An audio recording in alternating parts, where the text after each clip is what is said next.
Before watching, please press like to support me in producing more stories. This helps in spreading the video and reaching more people. Thank you for your support and enjoy watching.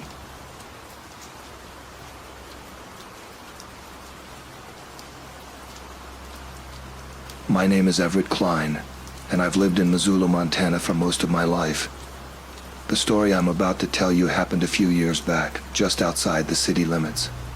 It's a tale that's haunted me ever since, one that's changed how I view the wilderness I once thought I knew so well. I've always considered myself an outdoors type. Hunting, fishing, hiking, you name it, I've done it. I even fancy myself a bit of a survivalist. Growing up in Montana, it's almost a requirement. The rugged landscape demands respect and preparation.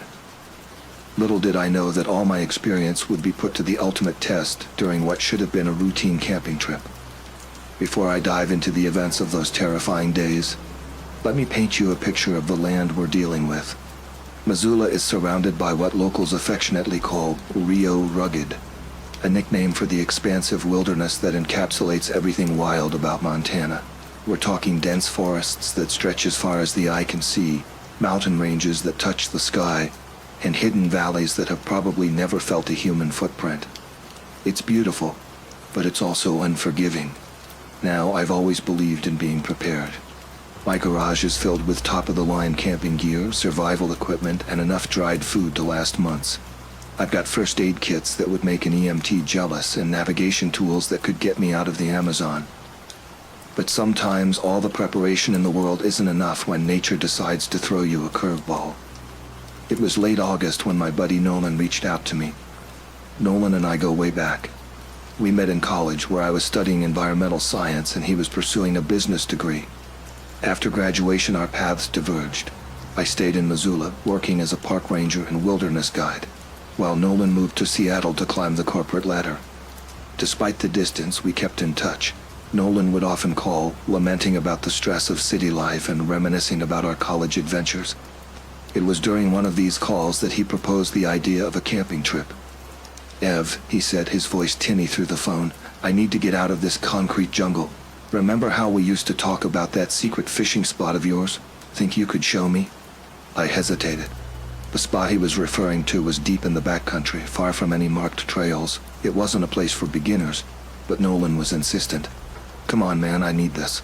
I want the full untamed wilderness experience. No tourist trails, no glamping, the real deal." Maybe it was the pleading in his voice, or maybe it was my own nostalgia for our college days, but I found myself agreeing. "All right," I said, "but you better be prepared for some serious hiking. This isn't a walk in the park." We spent the next few weeks planning. I sent Nolan a list of essential gear, made sure he was up to date on his vaccinations, and gave him a crash course in wilderness survival over our video calls. He seemed eager, soaking up every bit of information I threw his way. The day before our departure, I double-checked my own gear. Tent, sleeping bags, water purification systems, first aid kit, emergency beacon, bear spray. Everything was accounted for. I also packed my trusty hunting rifle. It wasn't hunting season, but in the deep wilderness, it never hurts to have some extra protection. As I was zipping up my backpack, my wife Laura came into the garage. She's always been supportive of my outdoor adventures, but I could see the worry in her eyes. "You sure about this, Ev?" she asked, leaning against the doorframe. "Taking Nolan out there, he's not exactly outdoorsy." I nodded, understanding her concern. "I know, but he needs this. And hey, it'll be good for him to get some dirt under his fingernails for once." Laura smiled, but it didn't reach her eyes. "Just be careful, okay? That area you're going to, it's pretty remote." "Always am," I reassured her, pulling her into a hug. "We'll be back before you know it, with plenty of fish and stories to share." If only I had known then how prophetic her words would be. If only I had listened to that nagging feeling in the pit of my stomach. But hindsight, as they say, is 20/20ths. The next morning dawned crisp and clear, a perfect Montana summer day. I picked up Nolan from the airport, and we headed straight for the trailhead. As we drove, I couldn't help but notice how out of place he looked. His hiking boots were spotless, his backpack still had the price tag on it, and he was wearing a button-up shirt that looked more suited for a casual Friday at the office than a wilderness trek. "You sure you're ready for this?" I asked as we pulled into the parking lot at the edge of the wilderness area. Nolan grinned, his excitement palpable. "Born ready, Ev. Let's do this." We shouldered our packs and set off. The first few miles were on a marked trail, winding through towering pines and across babbling streams. Nolan kept up a steady stream of chatter, pointing out every bird and flower like a kid on a field trip. It was endearing in a way, seeing the wilderness through fresh eyes. As we hiked, I filled him in on the local flora and fauna, pointing out edible plants and teaching him how to spot animal tracks. He soaked it all in, asking questions and taking notes on his phone. I had to remind him several times to watch where he was stepping instead of staring at his screen. By midday, we reached the point where we'd leave the marked trail behind. I pulled out my GPS, double-checking our coordinates. "All right, Nolan," I said, gesturing to the dense forest ahead of us. "From here on out, we're in true backcountry. Stay close, watch your step, and let me know if you need a break." Nolan nodded, his earlier enthusiasm somewhat dampened by the reality of our situation. The untamed wilderness stretched out before us, a sea of green broken only by the occasional rocky outcropping or fallen tree. As we pushed deeper into the forest, the terrain became more challenging. We climbed over moss-covered logs, skirted around thorny bushes, and navigated steep inclines. Nolan's chatter gradually died down, replaced by heavy breathing and the occasional grunt of exertion. It was during one of our brief rest stops that I first noticed it. A strange odor carried on the breeze. It was faint, barely there, but unmistakable, like wet dog but stronger, with an underlying hint of decay. I furrowed my brow, scanning the surrounding forest. Could be a dead animal, I thought, or maybe a bear had passed through recently. "Everything okay?" Nolan asked, noticing my distraction. I forced a smile, not wanting to worry him. "Yeah, just getting my bearings. Ready to move on?" As we continued our trek, the smell came and went. Sometimes it was so faint I thought I might be imagining it. Other times it was strong enough to make my eyes water. But I never saw any sign of its source. No carcass, no bear scat, nothing out of the ordinary. The sun was low on the horizon when we finally reached the clearing by the lake. It was a small body of water, nestled in a natural bowl formed by the surrounding hills. The surface was like glass, reflecting the pink and orange hues of the setting sun. "Wow," Nolan breathed, taking in the view. This is incredible, Ev." I nodded, feeling a sense of pride. This spot had been my secret for years, a place I'd discovered on a solo trip, and had kept to myself ever since. Sharing it with Nolan felt right, like passing on a cherished heirloom. We set up camp quickly, working against the fading light. I showed Nolan how to pitch the tent and gather firewood, while I set up our bear bag and prepared our fishing gear. As night fell, we sat around the campfire, roasting hot dogs and sharing stories. It was perfect, almost too perfect. In hindsight, I should have known that in the wilderness, such moments of tranquility are often the calm before the storm. The next morning, we rose with the sun. After a quick breakfast of instant oatmeal and coffee, we grabbed our fishing rods and headed to the lake's edge.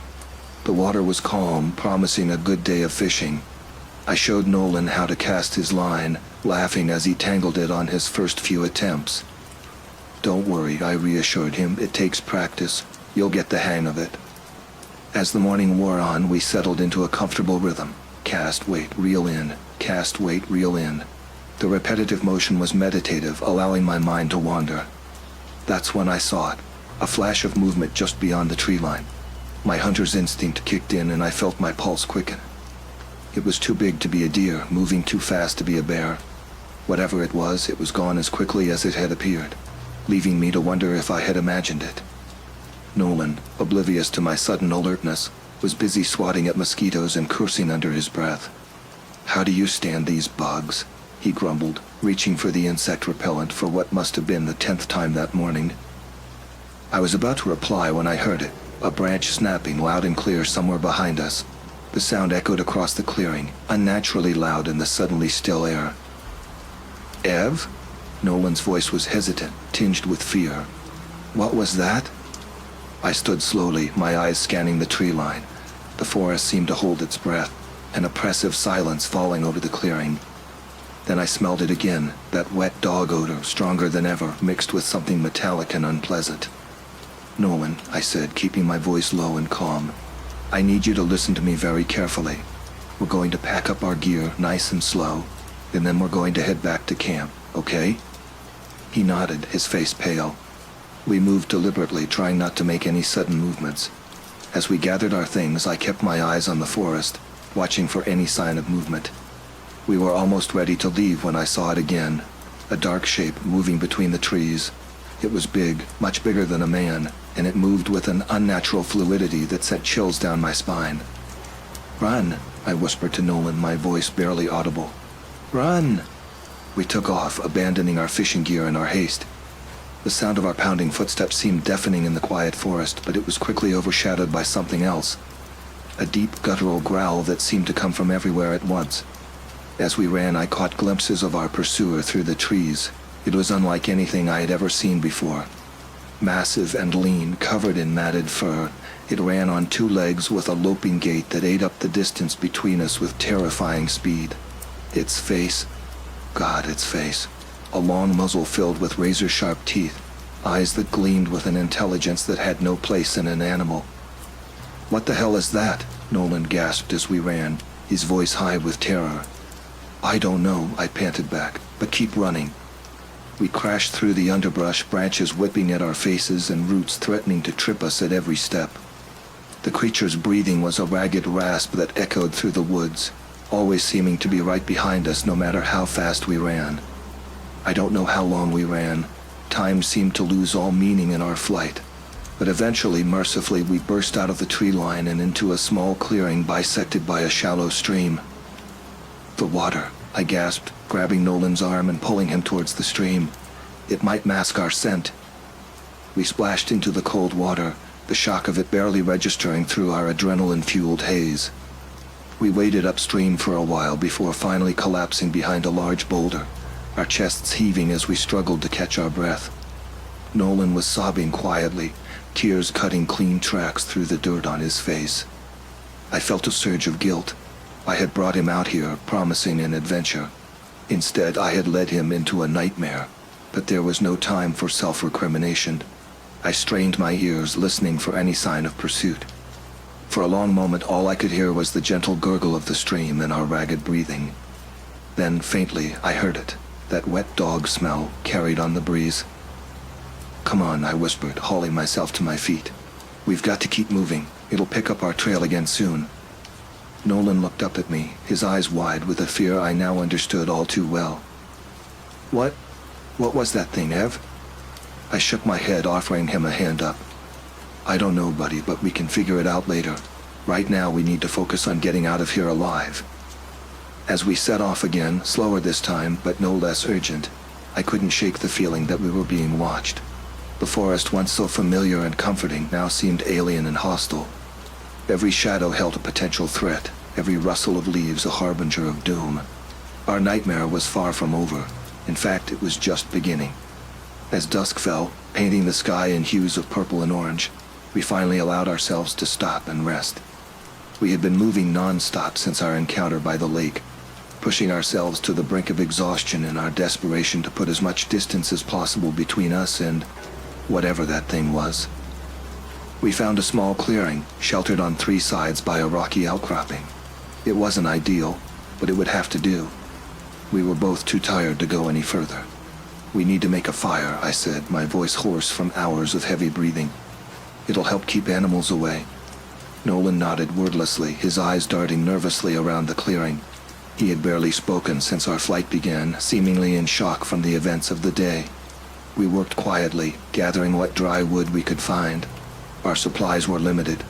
In our panic, we had left most of our gear back at the campsite. All we had were the contents of our day packs, some water, a few energy bars, a basic first aid kit, and thankfully, my fire starter. As the flames flickered to life, casting long shadows across the clearing, I finally allowed myself to take stock of our situation. We were lost with minimal supplies, being hunted by something that defied explanation. The gravity of our predicament hit me like a physical blow. "Ev?" Nolan's quiet voice broke through my thoughts. What do we do now?" I looked at him across the fire. His face was pale, smudged with dirt and scratched from our headlong flight through the underbrush. Fear was etched into every line of his face, but there was also a desperate hope in his eyes, a belief that I would somehow get us out of this mess. I took a deep breath, trying to project a confidence I didn't feel. We rest for now. At first light, we'll try to find our way back to the main trail.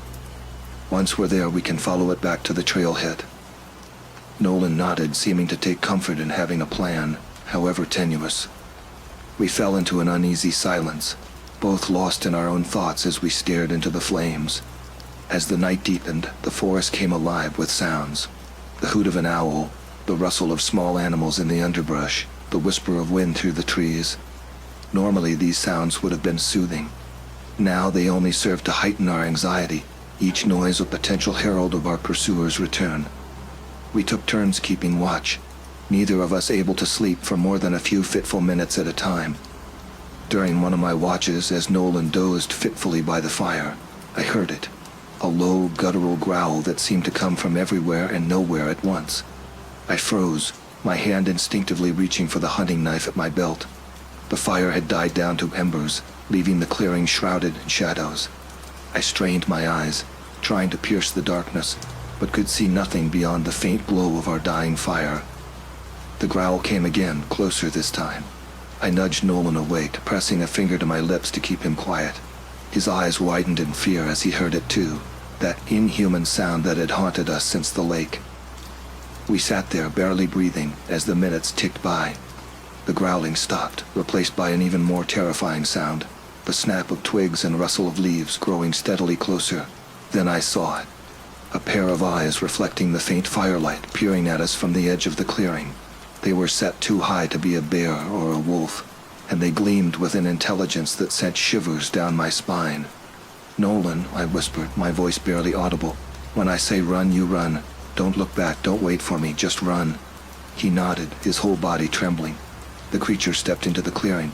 In the dim light I could make out its massive form, easily 7 feet tall and covered in matted fur. Its face was a nightmare, a long muzzle filled with gleaming teeth, ears laid flat against its skull, those terrifyingly intelligent eyes fixed on us. "Run!" I shouted, grabbing a burning branch from the fire and hurling it at the creature. We took off into the darkness, blind panic driving us forward. Behind us, I heard an enraged roar and the sound of pursuit. Branches whipped at our faces as we ran. Roots threatened to trip us at every step, but we didn't slow down. We couldn't. I don't know how long we ran. Time lost all meaning in the darkness, in the mad scramble to stay ahead of the thing chasing us. But eventually, mercifully, we broke through the tree line and found ourselves on a steep, rocky slope.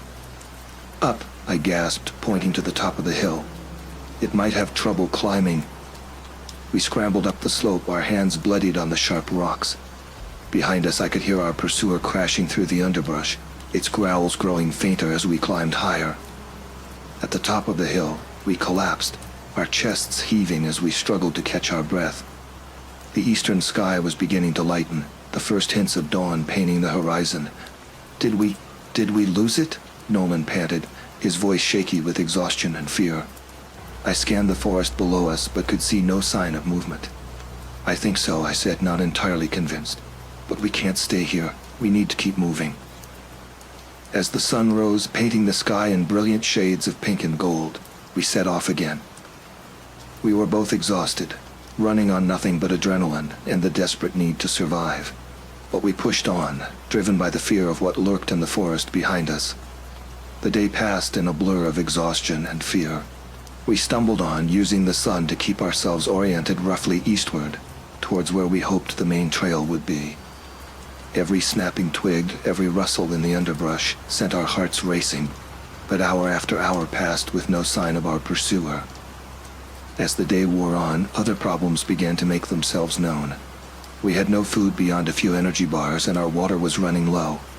The scratches and bruises from our headlong flight through the forest the night before were beginning to throb and sting. "Ev," Nolan said, his voice weak with exhaustion, "I don't know how much further I can go." I really looked at him for the first time since our ordeal began. His face was pale and drawn, dark circles under his eyes speaking of sleepless nights and constant fear. His clothes were torn and dirty, and he was favoring his left leg. "We'll rest soon," I promised, though I knew we couldn't afford to stop for long. Just a little further. It was mid-afternoon when we finally heard it, the sound of running water.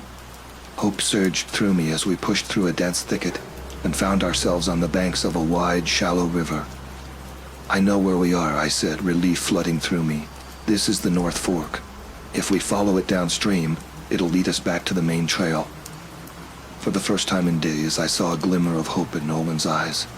We stopped long enough to drink our fill and refill our water bottles, then set off along the riverbank. As we walked, I kept a wary eye on the forest around us.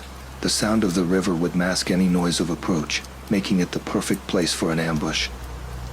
But hour after hour passed without incident, and I began to hope that maybe, just maybe, we had seen the last of our nightmarish pursuer.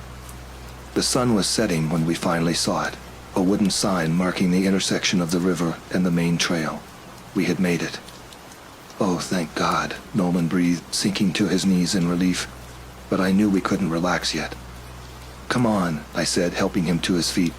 "The trailhead's only a few miles from here. We can make it before full dark if we hurry."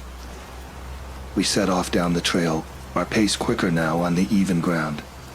As twilight deepened into night, I pulled out my flashlight, its beam cutting through the growing darkness. We were maybe a mile from the trailhead when I heard it, that familiar wet dog smell carried on the breeze. I stopped dead in my tracks, Nolan bumping into me from behind. "Ev, what's wrong?" I shushed him, straining my ears. For a long moment there was nothing but the normal sounds of the forest at night. Then I heard it, a low, rumbling growl coming from the darkness beyond the reach of our flashlight. "Run," I whispered, pushing Nolan ahead of me. "Run." We took off down the trail, all pretense of stealth abandoned. Behind us I could hear the creature crashing through the underbrush, its growls growing louder as it gained on us. The beam of the flashlight bounced wildly as we ran, barely illuminating the trail ahead. My lungs burned, my legs screamed in protest, but I pushed on, driven by pure terror. Then suddenly, mercifully, I saw lights ahead, the parking lot. We were almost there.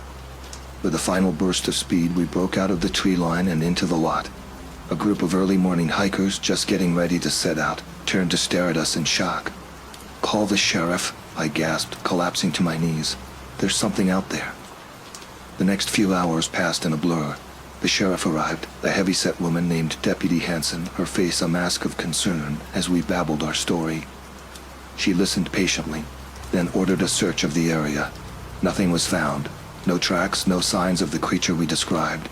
Just the normal flora and fauna of the Montana wilderness. As dawn broke, Deputy Hanson approached us, her face grave. "Boys," she said, her voice low, "I don't know what you saw out there, but I've been working these woods for 20 years and I've heard stories I can't explain." She fixed us with a stern look. "My advice? Don't go off trail again, you understand? Stick to the marked paths, let someone know where you're going, and for God's sake, be careful out there." It's been 3 years since that nightmarish trip into the backcountry. Nolan hasn't touched a hiking pole since. He moved back to Seattle, threw himself into his work, and does his best to pretend none of it ever happened. As for me, I wish I could write it off as a hallucination, a bad trip brought on by fear and exhaustion. But I know what I saw, I know what I heard. That creature, whatever it was real. I still go into the woods. I'm a Montana boy at heart after all. But I stick to the marked trails now and I never go alone. And sometimes, when the wind is just right, I catch a whiff of that wet dog smell, and my blood runs cold. The wilderness is vast, and we know so little of what truly lurks in its depths. So if you find yourself in the backcountry, remember, the wild isn't always as empty as you think, and sometimes the monsters in the shadows are all too real.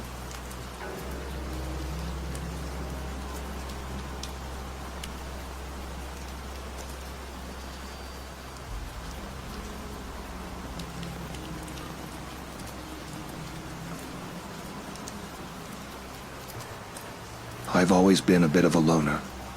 Growing up in the outskirts of Asheville, North Carolina, I found solace in the dense forests that surrounded our small community.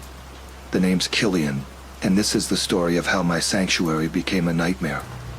Before the incident, I was your typical introverted 20-something. I worked from home as a freelance graphic designer, which suited me just fine. My small apartment on the edge of town was my fortress, and I rarely ventured out except for necessities and my weekend hikes. Those hikes were my lifeline. Every Saturday morning without fail, I'd lace up my boots, pack my bag, and head out to the sprawling network of trails that weaved through the Blue Ridge Mountains. The Pisgah National Forest was my playground, a vast expanse of wilderness where I could lose myself for hours. I remember the day everything changed like it was yesterday. It was early October, and the forest was a riot of color. The maples were burning red, the oaks a deep amber, and the air had that crisp, clean scent that only comes with autumn in the mountains. I woke before dawn, as usual, and prepared for my hike. A thermos of strong black coffee, a couple of energy bars, my first aid kit, and a bottle of water went into my pack. I hesitated for a moment before adding my dad's old hunting knife. He'd given it to me years ago, insisting I always carry it for protection. I'd always thought it was overkill, but something made me clip it to my belt that morning. The drive to my favorite trailhead took about 30 minutes. I watched the sun slowly crest the horizon, painting the sky in shades of pink and gold. By the time I pulled into the small gravel parking lot, the day was in full swing. There were already a couple of cars there, probably early bird hikers like myself. I nodded to a middle-aged couple suiting up nearby, but didn't engage in conversation. That wasn't my style. The trail started off easy, a well-maintained path that wound gently uphill through a mix of hardwoods and pines. The morning air was cool against my face, and I could feel the familiar burn in my calves as I settled into a steady rhythm. About an hour in, I reached a fork in the trail. To the right, the path continued its gradual ascent, eventually leading to a popular overlook. To the left, a narrower trail plunged deeper into the forest, promising solitude and challenge. I'd taken this route a few times before, but it had been a while. Without hesitation, I veered left. The change was almost immediate. The trail became rougher, roots and rocks jutting out at odd angles. The forest seemed to close in around me, the canopy overhead growing denser. Shafts of sunlight pierced through in places, creating a dappled effect on the forest floor. I lost track of time as I hiked, my mind wandering as it often did on these solitary treks. I thought about my latest design project, about the book I was reading, about nothing in particular. The rhythmic crunch of leaves under my boots and the occasional call of a bird high in the trees were the only sounds. It must have been close to noon when I reached the clearing. I knew this spot well, a natural break in the forest, dominated by a massive oak tree. Its gnarled branches reached out in all directions, and its roots erupted from the ground like the tentacles of some ancient dormant creature. I always paused here to catch my breath and have a snack. Today was no different. I shrugged off my backpack and settled at the base of the old oak, leaning back against its rough bark. As I munched on an energy bar, I closed my eyes and just listened. That's when I noticed it, or rather, noticed the lack of it, sound. The forest had gone eerily quiet. No bird song, no rustling leaves, not even the buzz of insects. It was as if someone had suddenly hit the mute button on the world. My eyes snapped open and I felt a chill run down my spine that had nothing to do with the cool air. Something was wrong. Very wrong. I got to my feet slowly, my eyes scanning the tree line. The shadows between the trunks seemed deeper somehow, more menacing. My hand unconsciously went to the knife at my belt, thumb brushing over the worn handle. That's when I heard it. A low, rumbling growl that seemed to come from everywhere and nowhere at once. It was unlike anything I'd ever heard before. Not a bear, not a wolf, not any animal I could identify. It was deep, guttural, and unmistakably predatory. My heart began to race and I could feel sweat beating on my forehead despite the chill in the air. I turned in a slow circle, straining my eyes to catch any hint of movement in the surrounding forest. Another growl, louder this time, and definitely closer. It came from my left, and I spun to face that direction, my hand now gripping the knife tightly. The trees and underbrush gave no hint of what lurked beyond, but I could feel eyes on me. Whatever it was watching me. I thought about running, but every survival instinct I had screamed that it would be a mistake. You don't run from predators, it only triggers their chase response. So I stood my ground, my breath coming in short, sharp gasps. The bushes to my left rustled, and I tensed, ready for... what? I had no idea what I was about to face, but I knew it wasn't good. It stepped into the clearing with a grace that belied its massive size. My mind reeled, trying to make sense of what I was seeing. It stood easily 8 feet tall, walking on 2 legs like a man. But that's where any resemblance to humanity ended. Its body was covered in thick, matted fur, a mottled gray-brown that would blend perfectly with the forest shadows. Powerful arms hung at its sides, ending in hands that were more like paws, tipped with wickedly curved claws. But it was the face that truly terrified me. Imagine a wolf's head, but larger, more angular. The muzzle was long and filled with teeth that would put a grizzly to bear shame. And the eyes, God, the eyes. They burned with an intelligence that was anything but animal. This creature was thinking, calculating, sizing me up. I'd heard the stories, of course. Everyone around here has. Tales of something lurking in the deepest parts of the forest, something that walked like a man but hunted like a beast. They called it the Asheville werewolf, the Blue Ridge beast, a dozen other names. I'd always laughed them off as local folklore, campfire stories to scare tourists and kids. I wasn't laughing now. For what felt like an eternity, we stood there, locked in a stalemate. Neither of us moved. I barely breathed. Part of my mind was screaming at me to run, to fight, to do something, but a deeper, more primal part knew that any sudden movement would trigger an attack. The creature's nostrils flared, and I realized it was scenting me. Its head tilted slightly to one side, almost quizzically. In that moment, I saw something in its eyes that chilled me even more than the initial shock of its appearance. Recognition, not of me personally, but of what I was. This thing knew humans. It had encountered them before. Slowly, so slowly, I began to edge backwards. My eyes never left the creature, and I tried to project an aura of calm I absolutely did not feel. 1 step, 2 steps, 3. My foot came down on a fallen branch, and the crack of it splitting under my weight was like a gunshot in the silent clearing. The creature's ears pricked forward, and a low growl rumbled from its chest. Time seemed to slow down. I saw its muscles bunch, preparing to spring. In that split second, I made a decision that probably saved my life. I didn't run. Instead, I charged. With a yell that was equal parts terror and desperation, I rushed forward, my knife held out in front of me. The move caught the creature off guard. It had clearly been expecting me to flee, not attack. Its hesitation gave me the opening I needed. I slashed wildly with the knife as I barreled past the beast. I felt resistance and heard a howl of pain and rage. I didn't look back to see if I'd done any real damage. I just ran. I crashed through the underbrush, all thoughts of the trail forgotten. Branches whipped at my face. Thorns tore at my clothes. But I barely felt it. The only thing that mattered was putting distance between me and that thing. Behind me, I could hear it giving chase. The forest echoed with its howls and the sound of vegetation being torn apart as it pursued me. It was faster than me, I knew that. My only hope was to find somewhere it couldn't follow. I don't know how long I ran.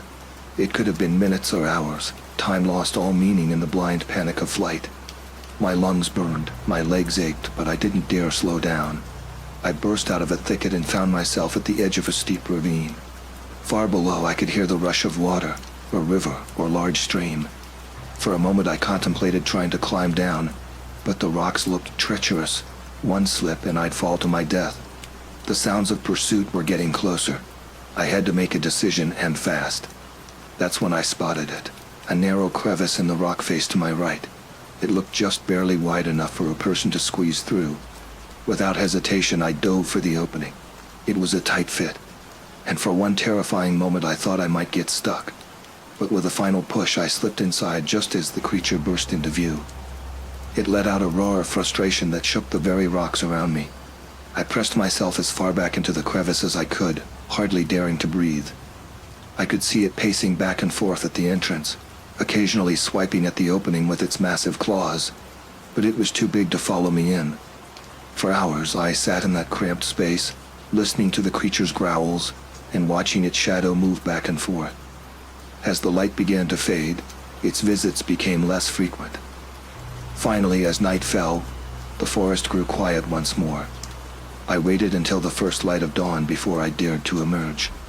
My body was stiff and sore from being crammed into the small space for so long, and my clothes were torn and bloodied from my mad dash through the forest.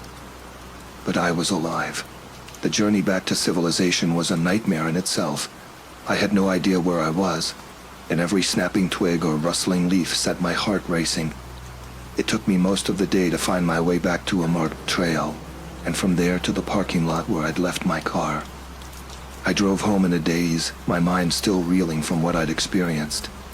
Part of me wanted to go straight to the authorities, to tell them what I'd seen. But who would believe me?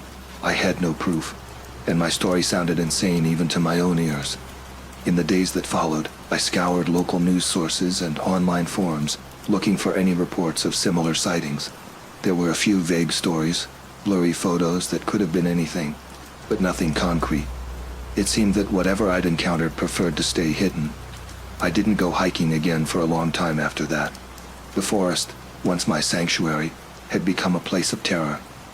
Even now, years later, I can't look at the mountains without remembering that day. Sometimes on quiet nights when the wind is right, I think I can hear howling in the distance. It's probably just wolves or my imagination playing tricks on me, but a part of me knows better. Something is out there in the woods, something that defies explanation. I've started hiking again recently, but never alone, and never on the more remote trails. The encounter changed me, made me more cautious, but also more appreciative of the life I have. Every day feels like a gift when you stare death in the face. To those who might read this and scoff, thinking it's just another tall tale, I envy you. Hold on to that disbelief, it's safer that way. But to those who venture into the wild places of the world, I offer this advice. Be prepared, be aware, and always trust your instincts. The wilderness holds wonders, yes, but it also holds secrets. Some of them have teeth. As for me, I'll keep watching the forests from afar, wondering if I'll ever fully understand what I encountered that day. Part of me hopes I never do. Some mysteries I've learned are better left unsolved.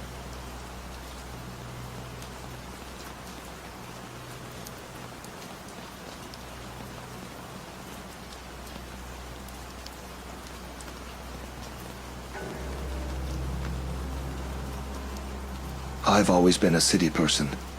The constant hum of traffic, the glow of street lights, and the comforting anonymity of urban life, these were the things I knew and loved.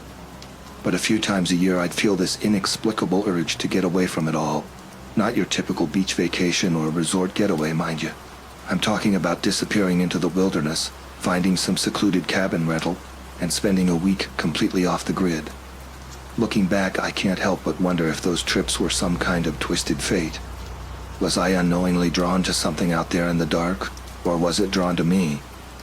These questions have haunted me ever since that fateful week in the Ozarks, a trip that would forever change my perception of reality, and leave me questioning everything I thought I knew about the natural world.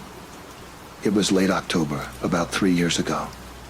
I had just wrapped up a grueling project at work, and the need to escape was stronger than ever. I spent hours poring over rental listings, searching for something truly remote. That's when I stumbled upon it, a converted fire tower deep in the Mark Twain National Forest, right in the heart of Missouri's Ozark Mountains. The listing promised complete solitude, a 360-degree view of the surrounding wilderness, and absolutely no modern amenities beyond the bare essentials. It was perfect. I booked it immediately, requested time off work, and started planning my trip with an excitement I hadn't felt in years.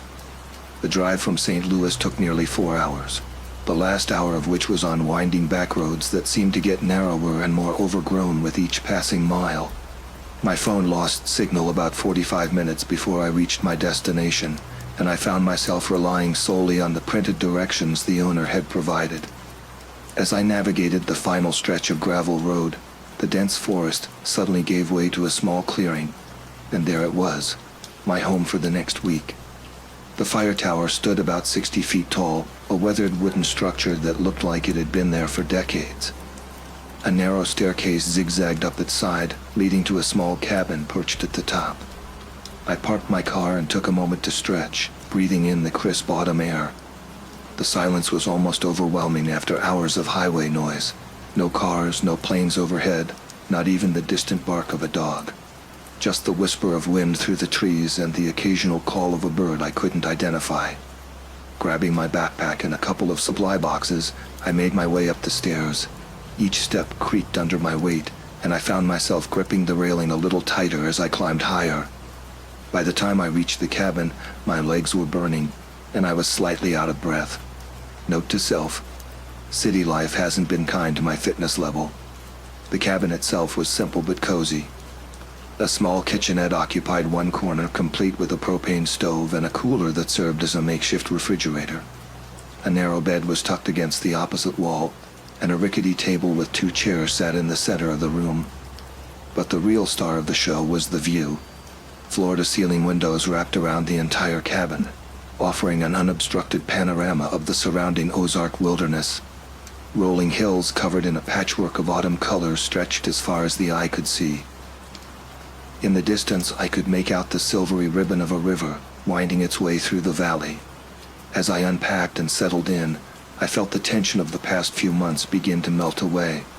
This was exactly what I needed. No emails, no phone calls, no deadlines. Just me, my books, and the great outdoors.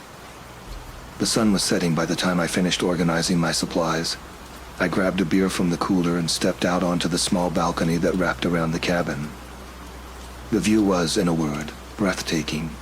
The fading sunlight painted the sky in brilliant shades of orange and pink, casting long shadows across the landscape below. But as I stood there, taking in the beauty of it all, I couldn't shake a nagging feeling in the pit of my stomach. It was subtle at first, just a vague sense of unease. I told myself it was nothing, probably just the natural apprehension of being alone in an unfamiliar place. Yet as the light continued to fade and the shadows deepened, the feeling only intensified. It was a sensation I'd never experienced before. A heaviness in the air, a prickling at the back of my neck. I felt watched. My eyes scanned the tree line, searching for any sign of movement, any explanation for this irrational fear that was slowly taking hold. But there was nothing, just the gentle swaying of branches in the evening breeze. I shook my head, trying to clear these thoughts. Get it together, I muttered to myself. You're just not used to being this isolated. It's perfectly normal to feel a little on edge. Forcing myself to relax, I finished my beer and headed back inside. I heated up a simple dinner of canned soup and settled in with one of the books I brought along. But even as I tried to lose myself in the pages, I couldn't help glancing up at the windows every few minutes, peering into the darkness beyond. Sleep came fitfully that night. Every creak of the tower in the wind, every rustle from the forest below had me jolting awake. When I finally drifted off, my dreams were filled with shapeless shadows and glowing eyes watching me from just beyond the firelight. I awoke the next morning feeling groggy and unrested.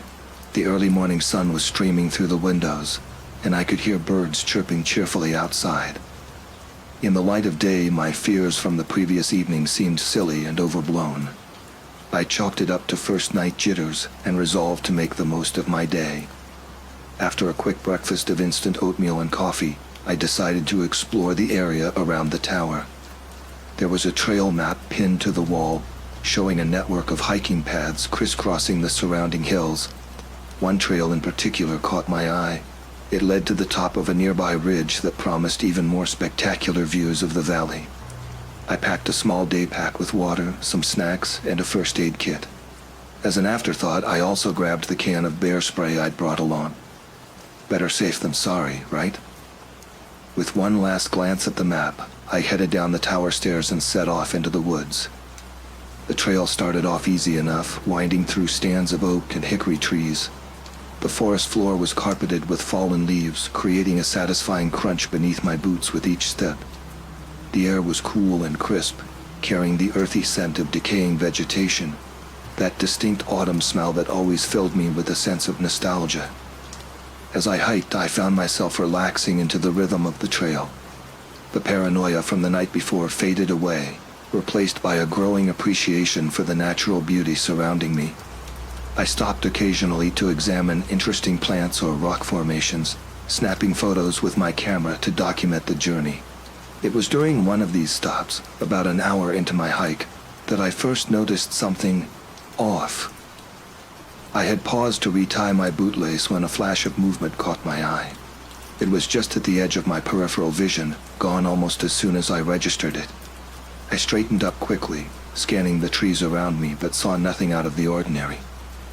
Probably just a deer, I murmured, trying to convince myself. But the uneasy feeling from the night before had returned, settling like a cold weight in my stomach. I pressed on, but now I found myself hyper-aware of my surroundings. Every snapping twig or rustling bush had me whipping my head around, searching for the source. And slowly, almost imperceptibly at first, I began to notice other things. There were broken branches along the trail, snapped at a height that seemed too tall for a deer. In a few places, I spotted tufts of coarse, dark fur caught on thorny bushes. And then there was the smell, a musky animal odor that reminded me of a poorly maintained zoo enclosure. It would hit me in waves, growing stronger in some areas before fading away again. By the time I reached the base of the final climb to the ridge, my nerves were thoroughly frayed. The rational part of my brain kept insisting that there was a perfectly logical explanation for everything I'd seen and smelled.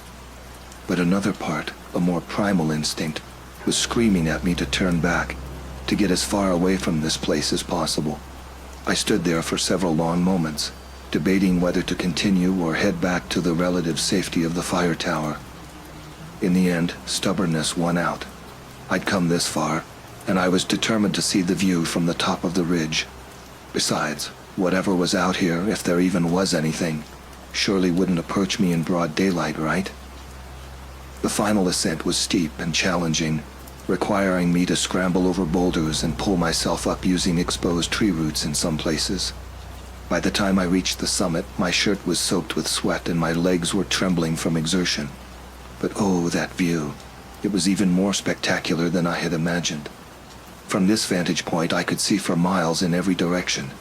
The Ozark Mountains rolled away to the horizon, a sea of reds, oranges, and golds punctuated by the occasional evergreen. Far below, I could make out the glint of sunlight on water, probably the same river I'd spotted from the fire tower. I found a flat rock to sit on and pulled out my water bottle and a granola bar. As I sat there, catching my breath and taking in the breathtaking scenery, I felt my earlier fears begin to dissipate. How could I be afraid in a place of such incredible beauty?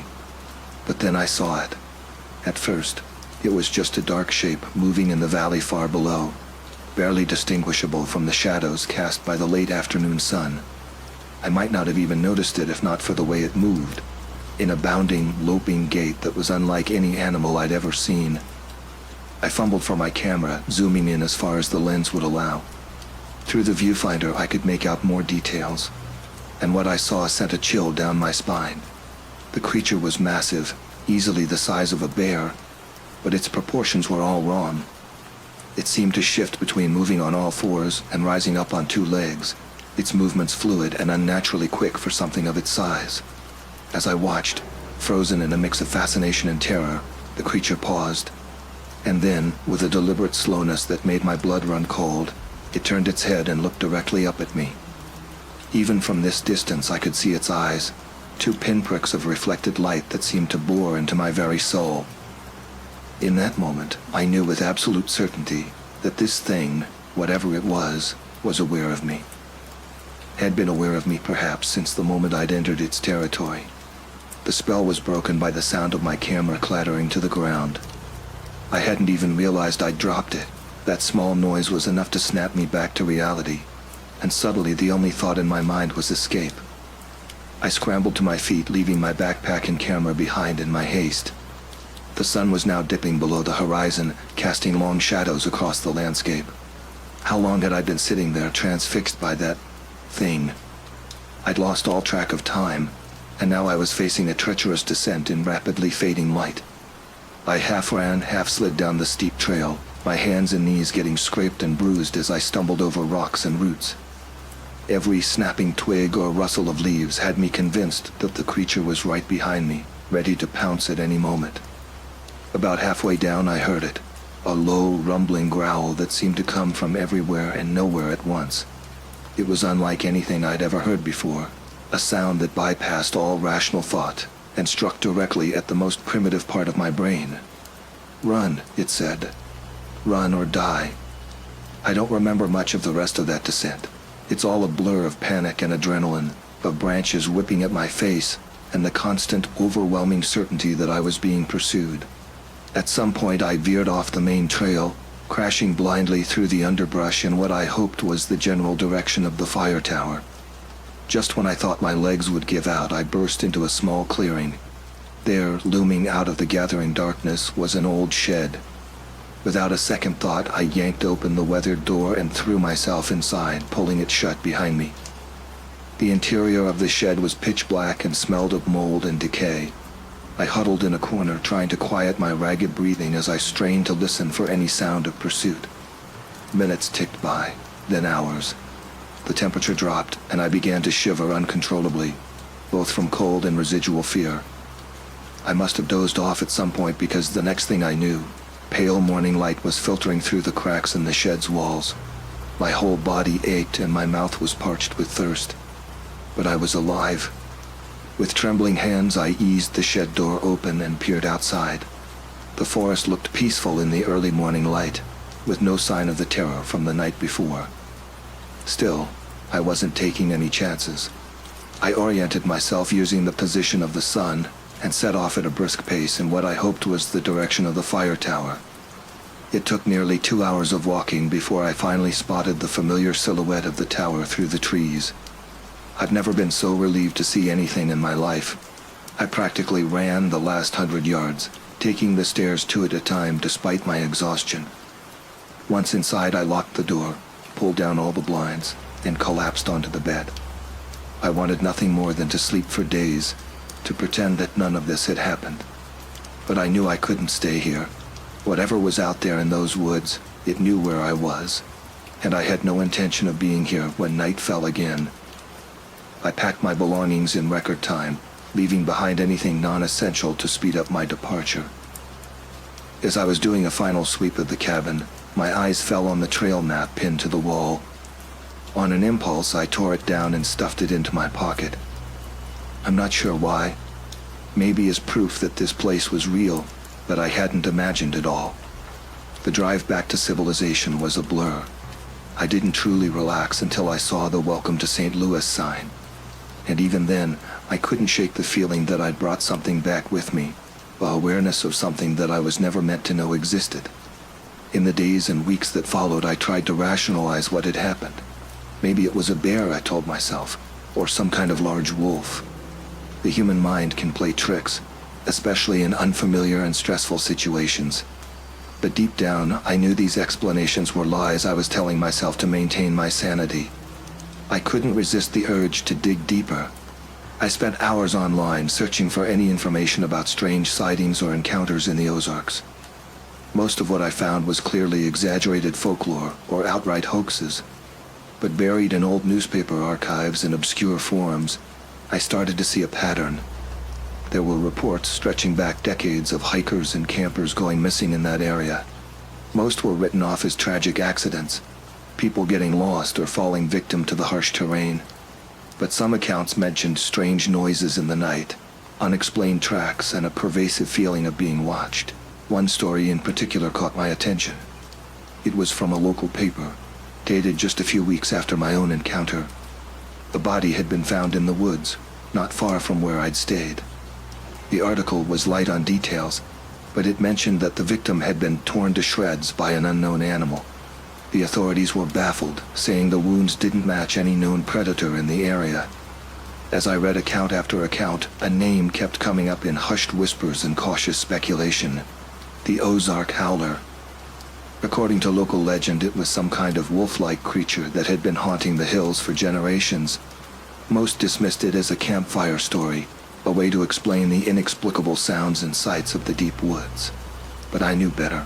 What I'd seen was no legend, no trick of the light or overactive imagination. It was real, and it was still out there. I tried to put it all behind me to go back to my normal life. For a while it seemed to work. I threw myself into my job, started going out more, doing anything to keep my mind occupied. But the memories of that night in the Ozark KS never truly faded. They lingered at the edges of my consciousness, creeping into my dreams and coloring my perception of the world around me. Months passed, and I started to feel like I was finally regaining some semblance of normalcy. I still avoided camping or hiking, but I could at least walk through the park without constantly looking over my shoulder. I even started to wonder if maybe, just maybe, I had blown the whole incident out of proportion. That illusion of safety was shattered one crisp autumn night, almost exactly a year after my encounter in the Ozarks. I was working late, the office long since emptied of my coworkers. As I gathered my things to leave, I glanced out the window of my 10th floor office. The city sprawled out below, a sea of twinkling lights and shadowy skyscrapers. It was a view I'd seen 1,000 times before, but something about it made me pause. There, on the roof of the building across the street, was a dark shape. At first I thought it might be a maintenance worker or perhaps some equipment I'd never noticed before. But then it moved. My blood ran cold as I watched the creature lope across the rooftop with that same unnatural gait I remembered from the forest. It paused at the edge of the building, and even from this distance, I could see the gleam of its eyes as it turned to look directly at me. I stumbled back from the window, my heart pounding in my chest. This couldn't be happening. Not here, not in the middle of the city. I was safe here, wasn't I? With trembling hands, I pulled out my phone and dialed 911. But what could I say? That I'd seen a monster on a rooftop? They'd think I was crazy or drunk. I ended the call before it connected and instead snapped a quick picture through the window. The image was blurry and dark, but I could just make out a vague shape on the distant rooftop. I practically ran to my car, constantly checking over my shoulder. The drive home was a nightmare of paranoia, every shadow and movement in my periphery setting my nerves on edge. Once home, I locked every door and window, drew all the curtains, and huddled on my couch with all the lights on. Sleep was out of the question. I spent the night researching, trying to find any explanation for what I'd seen. That's when I stumbled upon an obscure cryptozoology forum. Most of the posts were the usual Bigfoot and Loch Ness monster theories, but buried in the archives was a thread about the Ozark Howler. As I read through the accounts, my blood ran cold. Several people claimed to have encountered the creature far from its usual hunting grounds. There were reports from Kansas City, from Chicago, even one from as far as Detroit. All described the same thing, a large wolf-like creature spotted in urban areas, always at night, always watching. One post in particular caught my attention. The user, who went by the handle Ozark Survivor, claimed to have had an encounter similar to mine. They too had seen the creature first in the woods, then later in their home city. But their story didn't end there. According to Ozark Survivor, the creature had continued to stalk them. It would appear sporadically, always just at the edge of perception. Sometimes on distant rooftops, sometimes in shadowy alleys, once even on the balcony of their high-rise apartment. The post ended abruptly with no further updates from the user. As dawn broke, I was still on the forum, my eyes burning from lack of sleep.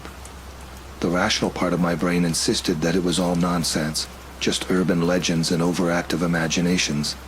But I couldn't shake the feeling that there was truth hidden in these stories.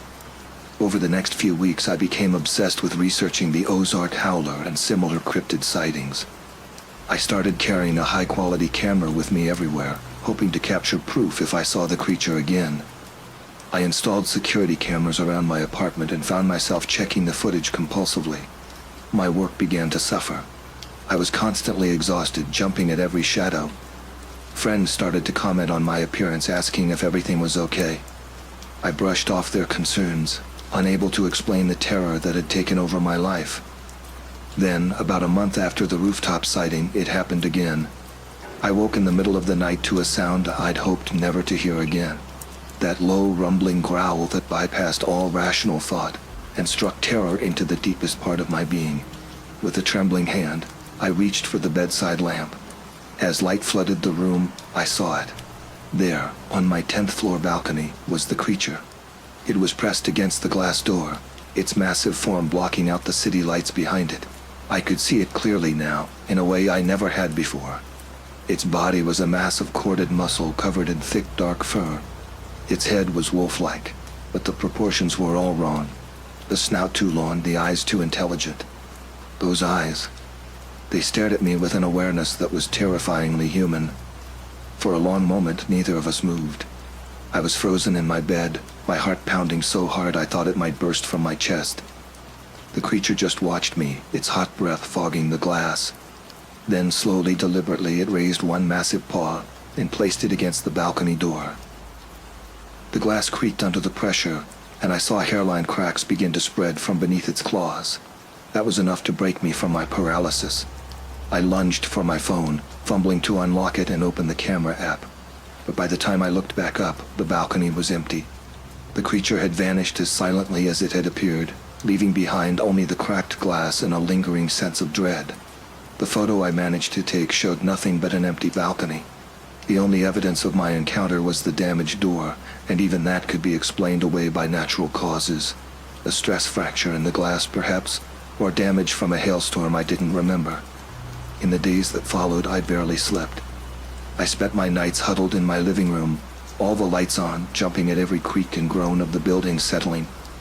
During the day, I wandered through life in a haze of exhaustion and fear. I knew I couldn't go on like this. The creature, whatever it was, had followed me home. It knew where I lived, and it was toying with me. Each appearance felt like a message. You can't escape. I'm always watching. In desperation, I reached out to Ozark Survivor through the forum. To my surprise, I received a response almost immediately. The message was brief, but it chilled me to my core. It won't stop. It never stops. The only way out is to go back, face it where it all began. I knew what I had to do. A week later, I found myself driving back into the Ozarks. I had taken a leave of absence from work, citing mental health reasons. It wasn't far from the truth. I felt like I was teetering on the edge of a breakdown. This time I came prepared. I had camping gear, emergency supplies, and a high-powered rifle I'd purchased specifically for this trip. I didn't know if it would be effective against the creature, but it made me feel a little less helpless. I set up camp near the fire tower where my nightmare had begun a year ago. As night fell, I built a large fire and waited. Part of me hoped that nothing would happen, that I'd spend a quiet night in the woods and return home, writing off my experiences as an extended stress-induced hallucination. But as the moon rose over the trees, I heard it. That familiar growl, closer than ever before.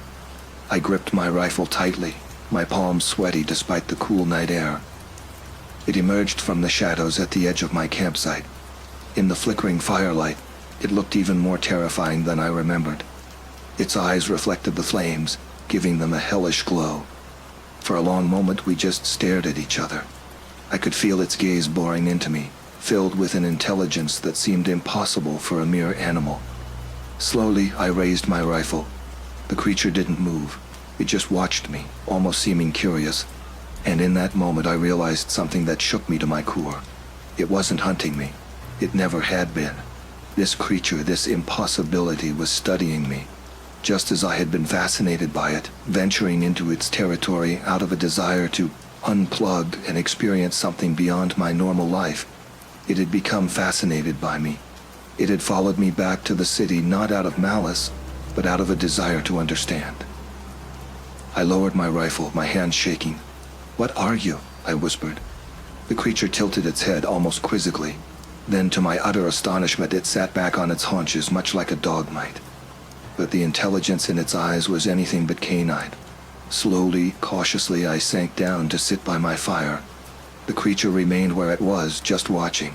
And so we stayed, human and monster, regarding each other across the flames. I'd like to say that this realization solved everything, that the creature and I came to some sort of understanding, that my fear vanished and was replaced by wonder, but that would be a lie. The truth is, I spent that entire night in a state of hyper-alertness, my hand never far from my rifle. When dawn finally broke, the creature slunk back into the forest, leaving me alone and exhausted. I packed up my camp with shaking hands and drove home. In the days and weeks that followed, I grappled with what had happened. I never saw the creature in the city again, but I could never shake the feeling of being watched. I've spent the years since then trying to understand what happened to me. I've reached out to cryptozoologists, to folklorists, even to a few open-minded biologists. Most dismiss my story outright. A few listen with interest but can offer no explanations. I've returned to the Ozarks a few times since then. I never see the creature directly, but sometimes in the deepest parts of the night, I hear that growl in the distance. And I know it's out there, watching, learning. I don't know what the Ozark Howler is, the undiscovered species, some kind of paranormal entity, a government experiment gone wrong. I have theories, but no real answers. What I do know is this: there are things in this world that defy explanation. Things that lurk at the edges of our reality, challenging everything we think we know about the natural world.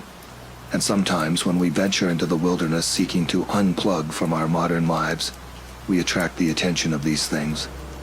So the next time you're in the woods and you feel that prickle on the back of your neck that tells you you're being watched, well, maybe you are. And maybe, just maybe, the watcher is as curious about you as you are about it. Just be careful. Not all curiosity is benign, and some things once seen can never be unseen.